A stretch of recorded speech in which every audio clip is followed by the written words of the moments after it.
Hello, ladies and gents. This is Aim Punch TV, and today we're going to talk about tactical shooters. We're going to talk about what separates them from other shooters, as well as what makes them so appealing in the first place.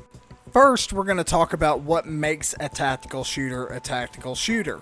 And I'm not going to do what some people that have done these videos before have done and look up the word tactical in the dictionary and then go off of that and yada yada yada. Instead, I'm going to go off of a gaming definition, and one that I'm very familiar with because the very first shooter I ever took seriously was a tactical shooter.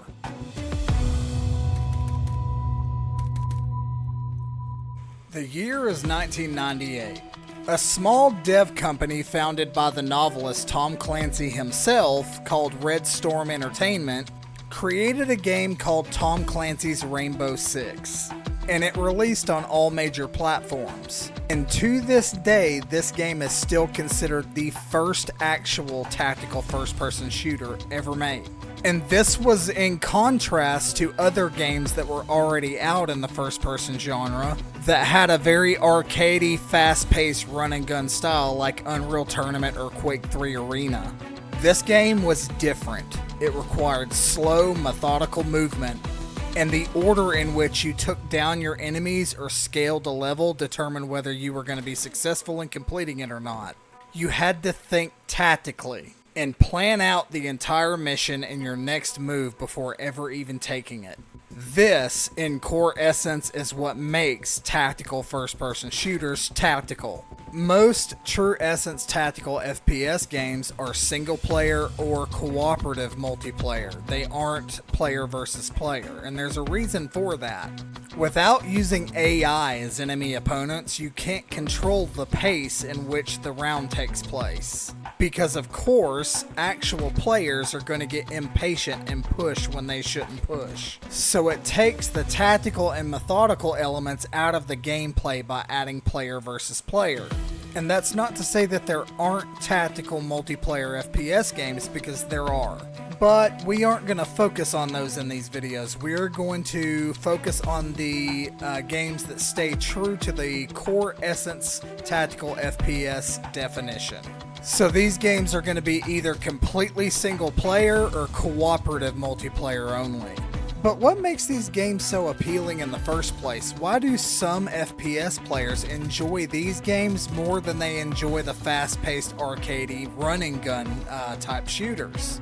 Other content creators that have done videos similar to this one in the past have all concluded that it comes down to teamwork, but I don't necessarily think that's the case, because a lot of these guys that play these tactical FPS games play completely solo, or they play a completely single player version of them to begin with. So that rules out the essence of having teammates, or teamwork rather. And while I do agree that heavy teamwork is one of the great aspects of tactical shooters, it's obvious that because single-player tactical shooters exist and are very much played, that teamwork is not the very reason people play them. I think it comes down to immersion. Tactical FPS games immerse you into the game far beyond anything arcade or run-and-gun style shooters could ever fathom. They have low or minimalistic HUDs, some have none at all. You don't have an ammo count.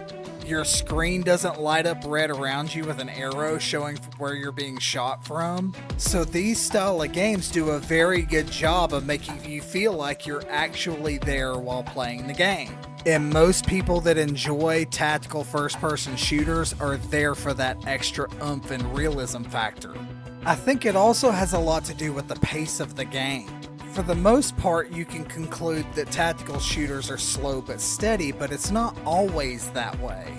Most tactical shooters have moments that are completely dead and moments that are completely hairy. Even moments where you're completely surrounded by enemies and it gives you this huge adrenaline rush to actually survive it and make it out alive. Then there's the jump scare factor to it. And this one is my favorite part, because you can be scaling a level somewhere and it be completely free of enemies to your sight or audio or whatever. Then all of a sudden you're being shot at very loudly and you have no idea where it's coming from. Sometimes it may even kill you and you don't know where you got killed from.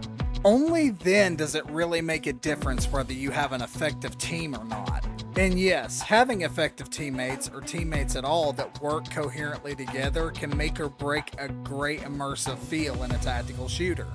Having the good feeling of knowing someone else has your back or you have theirs as they push up or you push up to a specific area is a feeling that you can't get out of run and gun shooters. It also feels good to know that you're part of a team that are all coherently working toward the same objective. And this is one of those things that ties into the level of immersion you get even further. All of the things I mentioned before, added with the fact that you've got a teammate that's all working together or teammates that are all working together to complete a specific objective, makes you feel even more so like you're actually there taking part in this mission going on. And if you guys successfully complete what you're trying to do, it feels very rewarding. The only downside I have found to tactical shooters that are based on the core principles of the original tactical shooters is that sometimes the AI enemies you encounter are absolutely brainless. In fact, there's a high possibility you've seen some of those in these clips I'm showing you right now. However, the AI in these games are AI ran, and for every brainless quote unquote enemy that you encounter, there's also one that'll one tap you with a pistol. And it's complete RNG which one you're going to encounter whenever you're scaling a map. So you don't know whether you're running into Rufus the Doofus or, Chris Kyle. You won't know until you encounter it. This genre of shooter is also really great for busy life gamers. I'm going to use that term. And what I mean by that is, let's say you're getting on to relax and blow some steam off, but you still have a lot of stuff going on in your life, or you might have to break away from your gaming machine to take care of something that's happening in real life. Tactical shooters actually allow for you to do that. No need to pause the game, just find a safe place, go AFK or put your controller down for a short period of time, take care of what you need to take care of, and then come back and you can pick up right where you left off. These games are also a lot more hardcore than run and gun or arcade style shooters, because not only do you not have markers where your enemies are, you don't have a mini map or a HUD dictating where they're gonna be at, but also the time to kill is one bullet. So if you get shot, you're dead. Again, playing into that big oomph and realism factor. Which brings me to my next point. Most tactical shooters aren't played by a super young audience. They're played by the older generation of gamers, typically in their mid-20s to higher, people that have generally gotten bored with the same old typical 5v5 or 10 versus 10, whatever multiplayer shooter where everyone's just running around a map shooting each other. Because listen, I'm not going to say those games aren't fun, because they are. If you guys are familiar with my TikTok channel, you will already know that I play lots of arcade and run and gun style shooters. However, you finally get to a point when you're playing those games that they just all start to feel repetitive. It doesn't matter who makes the game or what game it is or if they have different mechanics or not. The core principles to the game are exactly the same, and it starts to feel like the same game just reskinned by another developer, re-released all over again. So for me, an old school gamer, those run and gun arcadey multiplayer shooters get boring extremely fast. And for that reason alone, I will always revert back to tactical first-person shooters, where I can get that adrenaline rush from dying from somewhere I never saw or can't tell where it was coming from. Or there's no HUD or a minimalistic HUD, and I have to check my physical magazine to see how much ammunition I've got left. Down to the gameplay allowing me to be sucked completely into the game. And this is why I think people find tactical first-person shooters so appealing. They're not for everybody, and I understand that, but they're definitely for me and a very small niche group of gamers out there. And I hope as time goes on that game developers continue to make games that are true to the core essence definition of what tactical first-person shooters are. This concludes my video. If you like what you see, you like my content, and you want to see more, make sure you hit that like and subscribe button, and I'll see you guys on the next one.